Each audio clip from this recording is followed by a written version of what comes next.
Hello, welcome back to my channel. I'm Pastor Cheryl, and I'm here to talk to you today about spreading light.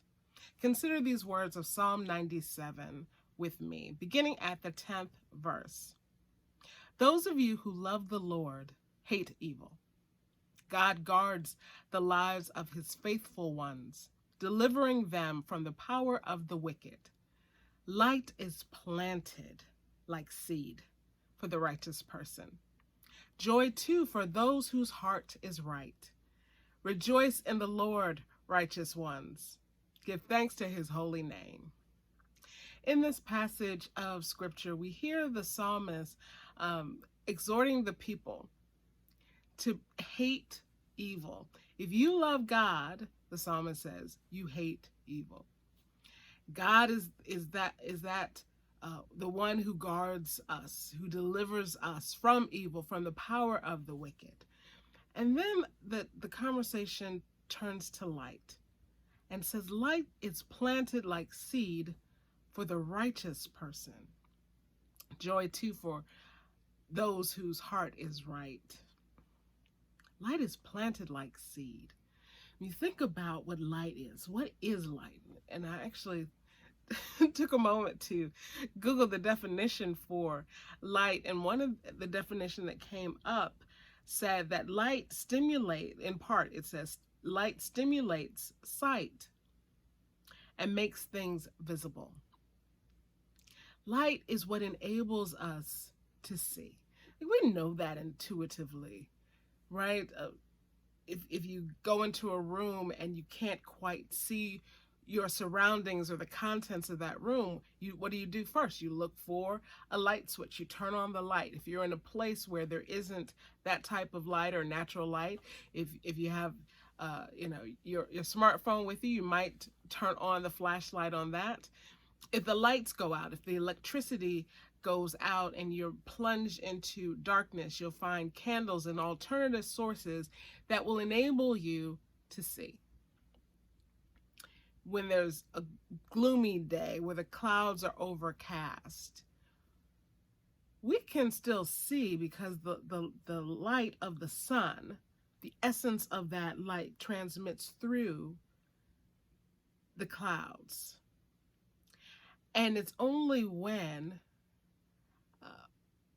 our portion of the earth is in that rotation where the light is actually blocked, that we are plunged into darkness. But even with that, there's still the light of the stars and night that will come through, because we have electrical power and other sources of light. We don't really experience in certainly in Western civilization, but throughout the world, we don't really experience complete darkness. Now, sometimes in our conversation about light and what light enables us to do, we make the assumption that darkness is bad. If light is good, the darkness is bad. But in creation, from the creation narrative, we know that God just separated, made them distinct from one another, and declared them both to be good. So I want us, particularly in this time, for us to be very careful about talking about light and darkness as pseudonyms or as synonyms for good and evil. And while this text talks about those who love the Lord hate evil, and then talks about planting light, what does light mean in God's vision, in God's world? And I think that what light does for us is it enables us to see God's vision. Jesus says, I am the light of the world. Jesus is God's vision manifested in the world.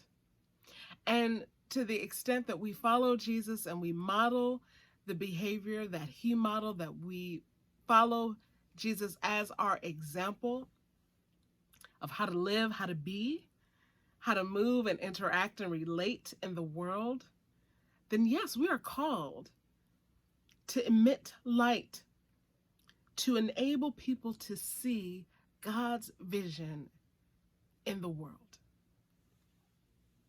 to make it visible. So that we go back to the creation narratives and how God put everything in order, and God made this a place of abundance and of harmony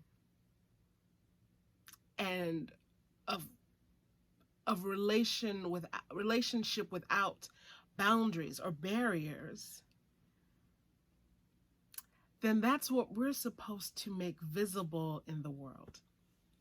And so if you think of light being planted like seed, and seed is taken from a source that already exists, typically from something that is matured, and then is planted into ground or some vessel, some place where it can grow, where it can be nurtured by being watered and tended, by ensuring that the weeds don't get to it, that the soil has the right composition for its thriving and flourishing.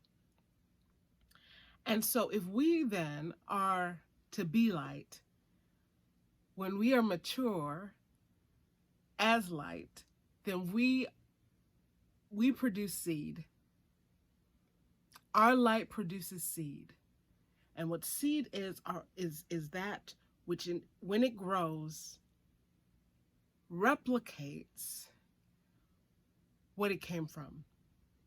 So if you plant a seed of a plant, of a vegetable, you plant some seeds to grow some green beans. You've harvested seeds from mature green beans, and now you're planting them.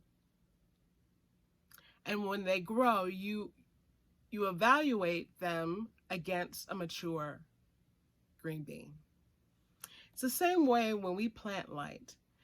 Light has been planted. We've been taken from mature seed. And if we think of being the children of God, we've been taken from pure and perfect seed. And we've been planted and nurtured, watered and tended, and our soil has been maintained, and we've been protected from weeds and from predators and all of those things in order to grow and mature. And now our responsibility is to ensure that we are also planting what has been planted in us, so that it may grow, that it may spread, and that light would be admitted into the world. There is nothing the world needs now more than those who are willing and able and determined to plant light. God's light, God's love, God's vision of a beloved community, God's vision of an inclusive, equitable society, God's vision of no lack, of abundance, of harmony among God's people, a right relationship with God and with one another. This is the mantle, this is the charge that we have been given to pick it up in the same way we were told to pick up our cross.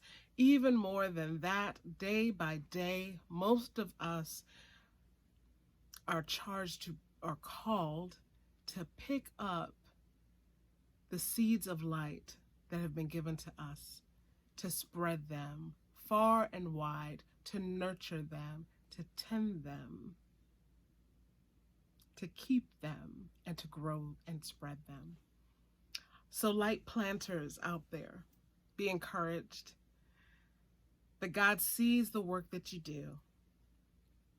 And we're not called to, we don't have to create the garden all amongst ourselves individually, but all of us together can be participants in the restoration and the manifestation and demonstration of God's vision for humanity and for all of creation in the world.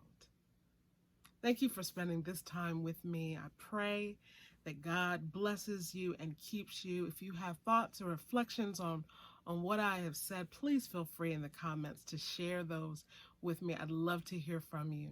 And if you'd like to continue to engage in this conversation with me, like, subscribe, join this community, follow me on other social media platforms, or just send me a message or a comment. I'd love to hear from you. Until the next time I see you, or you see me, love God, love your neighbor, and love yourself. Be blessed and rejoice in God.